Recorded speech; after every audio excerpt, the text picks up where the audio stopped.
Donc moi je me prénomme Stéphane Leroux, je suis meilleur ouvrier de France pâtissier. Je travaille en pâtisserie depuis maintenant 37 ans. Et actuellement je travaille dans une entreprise qui se nomme Belcolade. Et je travaille avec eux depuis maintenant pratiquement 13 ans. Donc aujourd'hui je suis dans le cadre d'une formation pour l'école EPGB. Et donc j'ai passé 2 jours ici dans cette école pour former des jeunes gens à travailler sur le décor chocolat. Voilà. Donc ça reste ma principale activité autour du monde, c'est de travailler pour Belcolade pour représenter leurs produits chocolat, donc chocolat de couverture. J'ai découvert le chocolat il y a une petite vingtaine d'années en apprenant à le travailler en fait. Avant c'était une matière que j'appréciais pas tellement par rapport au fait que c'était salissant, que j'arrivais pas à obtenir ce que je voulais avec.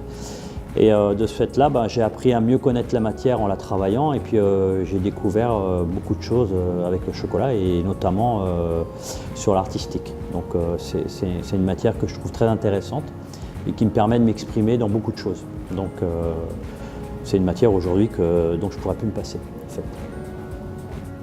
Alors moi j'ai pas de famille dans la profession en fait. C'est vraiment un métier que j'ai découvert parce que j'aimais le sucre en fait.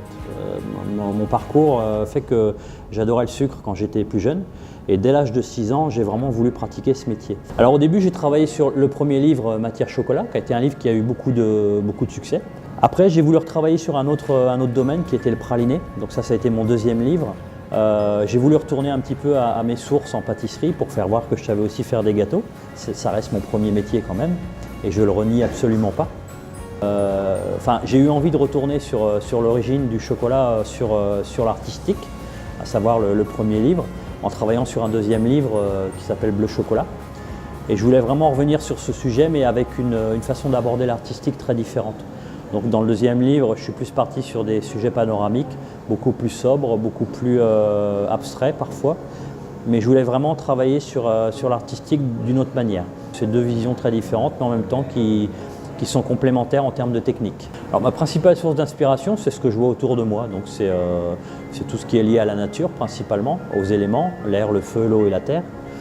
Après il y a beaucoup de domaines comme l'architecture, le design qui sont aussi assez intéressants. Et puis moi je visite beaucoup de musées aussi en dehors de mon travail qui me permettent un petit peu de m'ouvrir l'esprit. Pour moi l'artistique c'est surtout une manière de s'ouvrir l'esprit et puis de s'ouvrir aux autres. Le moulage c'est une partie qu'il ne faut pas négliger, mais à partir du moment où vous prenez des moules pour faire des pièces artistiques, vous êtes vraiment dans le standard. Vous faites quelque chose par le biais de quelqu'un d'autre et ça enlève un petit peu de personnalité dans le travail. Donc moi le fait de ne pas trop utiliser de moule, c'est parce que je suis vraiment attaché au travail de la main. Donc ça c'est quand même très important pour moi. Et puis ça me permet aussi de personnaliser beaucoup plus mon travail. Donc j'ai une grande personnalisation dans mon travail grâce au fait de ne pas trop utiliser de moule. Belcolade me permet de faire beaucoup de choses en chocolaterie et en pâtisserie. C'est une entreprise qui m'a permis de voyager aussi beaucoup et qui me permet toujours de voyager. J'ai beaucoup de liberté et j'ai beaucoup de possibilités de rencontrer des gens. Donc ça c'est pour moi une grande chose déjà. Après, Belcolade me plaît aussi parce qu'ils fabriquent du chocolat, ils produisent du chocolat vraiment comme il doit se faire, à savoir avec du beurre de cacao. C'est une matière qui est bien mise en valeur dans la société. Et puis c'est aussi une société qui se remet en question. Ça pour moi c'est important de travailler pour des gens qui sachent se remettre en question. Moi je me remets beaucoup en question dans mon travail et pour moi quand je peux travailler dans une société qui a aussi ce désir de se remettre en question, pour moi c'est une grande chose parce que ça veut dire qu'ils ne restent pas sur leurs acquis et qu'ils ont toujours envie d'évoluer. Donc pour moi on s'entend très très bien par rapport à ça.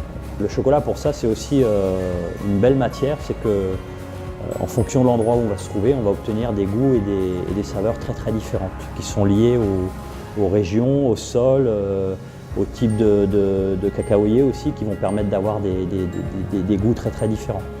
Il y a une grosse mode en ce moment, c'est vrai que ça se développe de plus en plus, c'est le bean to bar. D'ailleurs, Belcolade aide aussi certaines sociétés à développer ce système. Mais je pense que l'avenir du chocolat, ça reste avant tout dans la qualité du produit. Si on a une bonne qualité de matière première, si on a une bonne source, qu'on respecte les gens sur le terrain et qu'on a une bonne collaboration avec eux, je pense que c'est un produit qui peut c'est une collaboration qui peut être que bénéfique pour le chocolat. Une production de qualité qui permettra de produire un chocolat de qualité. Il n'y a qu'avec ça qu'on peut arriver à préserver le chocolat. Je pense que c'est important. Pour moi, c'est vrai qu'il y a une nouvelle génération de pâtissiers et de chocolatiers qui est assez intéressante parce qu'ils sont assez novateurs dans leurs travaux. Il y a énormément de nouvelles choses qui sortent aujourd'hui avec des saveurs différentes, avec des formes différentes, avec beaucoup de choses intéressantes. Après, il ne faut pas oublier les bases non plus, il ne faut pas oublier la technique. Donc nous, on a la chance de travailler dans un métier qui est lié à l'alimentation, mais il faut quand même faire attention à cette culture de la technique et des bases qui sont quand même importantes pour pouvoir créer et produire des produits de qualité, quoi. Le futur, c'est la qualité avant tout et puis le respect de tout ça, quoi.